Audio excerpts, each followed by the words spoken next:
আসসালামু আলাইকুম। Hello everyone, মমিস কিচেনে সবাইকে ওয়েলকাম জানাচ্ছি। আজকের ভিডিওতে শেয়ার করব ভাইরাল ডিমের রেসিপি।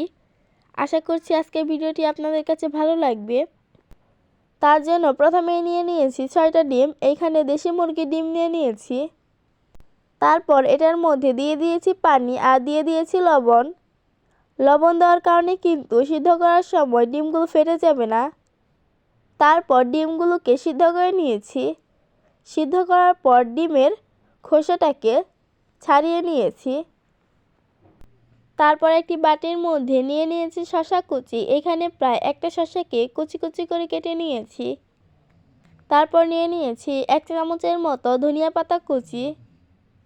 নিয়ে নিয়েছি 1.5 চামচের মতো পেঁয়াজ কুচি। তারপর দিয়ে দিয়েছি 2টা কাঁচামরিচ কুচি। দিয়ে দিয়েছি 1/2 চামচের মতো চিলি ফ্লেক্স। দিয়ে দিয়েছি সামান্য পরিমাণ লবণ। তারপর দিয়ে দিয়েছি 1 চামচের মতো কাসুন্দি। তারপর দিয়ে দিয়েছি টমেটো সস। দেওয়ার পর দিয়ে দিয়েছি প্রাণ চাটনি। এখানে তেঁতুলের চাটনি দিয়ে দিচ্ছি। এটাও 1 চামচের মতন দিয়ে দিয়েছি। আর আপনারা চাইলে যে কোনো ধরনের চাটনি ব্যবহার করতে পারেন। তারপর এটাকে খুব ভালো করে মিক্স করে নিতে হবে। চামচ দিয়ে খুব ভালো করে এটাকে মিশিয়ে নিচ্ছি। আর যারা ভিডিওটিতে এখনও একটি লাইক দেননি, একটি লাইক দিয়ে দিন। আর যারা আমার চ্যানেলটি এখনও সাবস্ক্রাইব করেনি, প্লিজ সাবস্ক্রাইব করে দিন।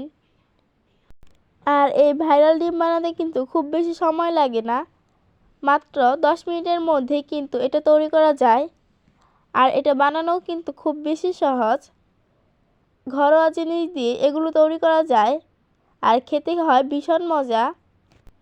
ওগুলো মেশানো হয়ে গেলে এক সাইডে রেখে দিয়েছি। তারপর নিয়ে নিয়েছি ডিম। একটি ছুরি দিয়ে ডিমের মাঝখানে একটু কেটে নিয়েছি।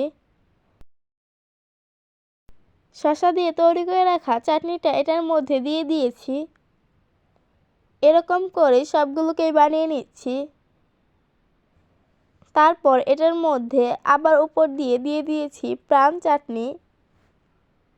এইখানে প্রাণ তেঁতুলের চাটনিটা দিয়ে দিচ্ছি। আর এটা দেখতেই পাচ্ছেন দেখতে কত লোভনীয় হয়েছে। আর এটা খেতেও কিন্তু অনেক বেশি মজা হয়েছিল।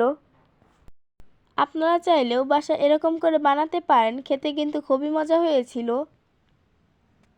আজকের ভিডিওটি আপনাদের কাছে কেমন লাগলো তা অবশ্যই কমেন্ট করে জানাবেন। আর ডিমের রেসিপিটি কেমন লাগলো তাও কমেন্ট করে জানাতে ভুলবেন না। আজকের মতো ভিডিওটি এ পর্যন্তই। আল্লাহ হাফেজ।